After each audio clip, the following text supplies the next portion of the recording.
भक्तों जय श्री राम, जय श्री राम, जय श्री राम।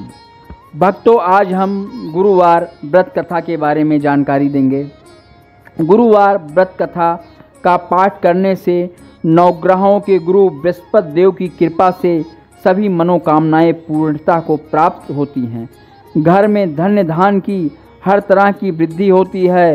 गुरुवार व्रत कथा पढ़ने सुनने से सुख समृद्धि की वर्षा होने लगती है।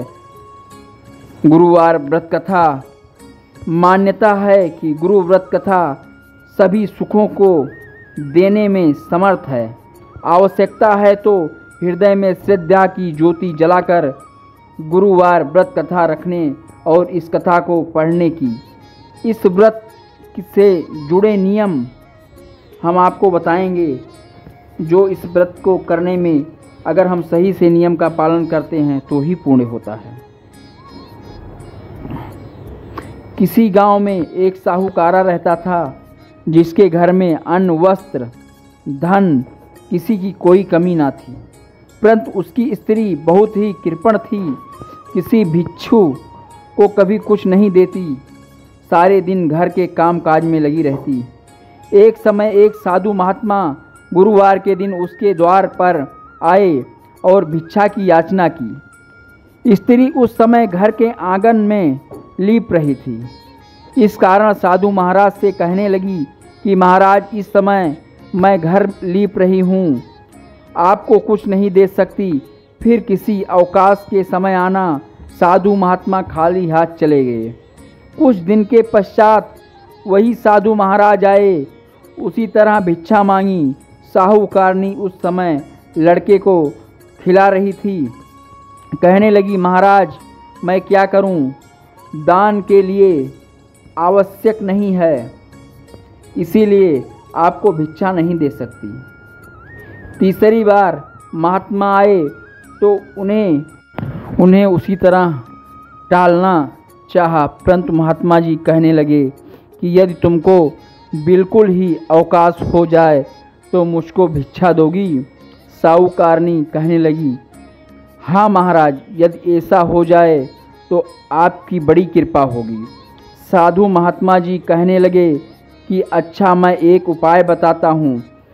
तुम गुरुवार को दिन चढ़ने पर उठो और सारे घर में झाड़ू लगाकर कूड़ा एक कोने में जमा करके रख दो।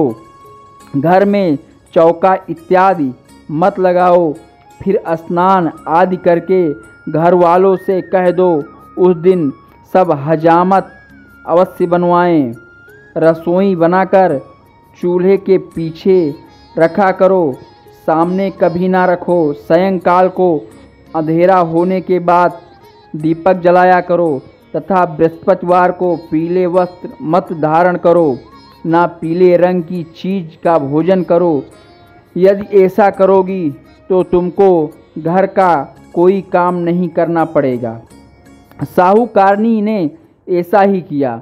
गुरुवार को दिन चढ़े उठी, झाड़ू लगाकर कूड़े को घर में जमा कर दिया।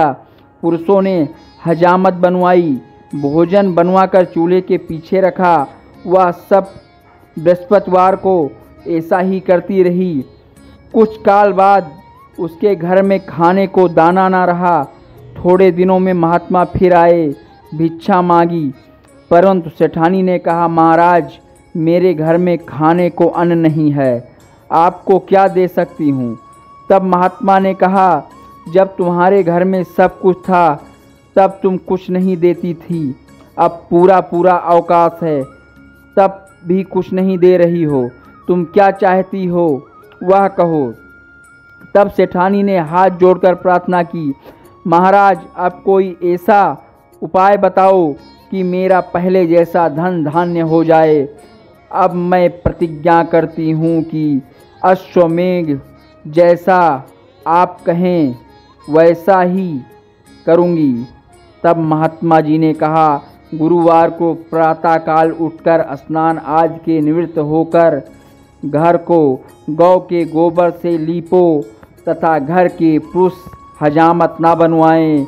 भूखों को अन्न जल देती रहो गुरुवार का व्रत कथा का पाठ करो, ठीक सायंकाल दीपक जलाओ। यदि ऐसा करोगी तो तुम्हारी सारी मनोकामनाएं पूर्ण होंगी, देवगुरु बृहस्पति जी की कृपा से पूर्ण होंगी। सेठानी ने ऐसा किया और उसके घर में धन्य धान वैसे हो गए जैसे पहले थे। इसी प्रकार देवगुरु की कृपा से अनेकों प्रकार के सुख भोग कर दीर्घ काल तक जीवित रही।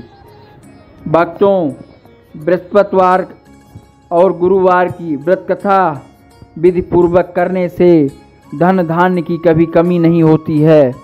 भक्तों, अगर व्रत कथा पसंद आई है तो वीडियो को लाइक करो, शेयर करो और चैनल को सब्सक्राइब करो। गुरु भगवान को हमेशा प्रसन्न रखो।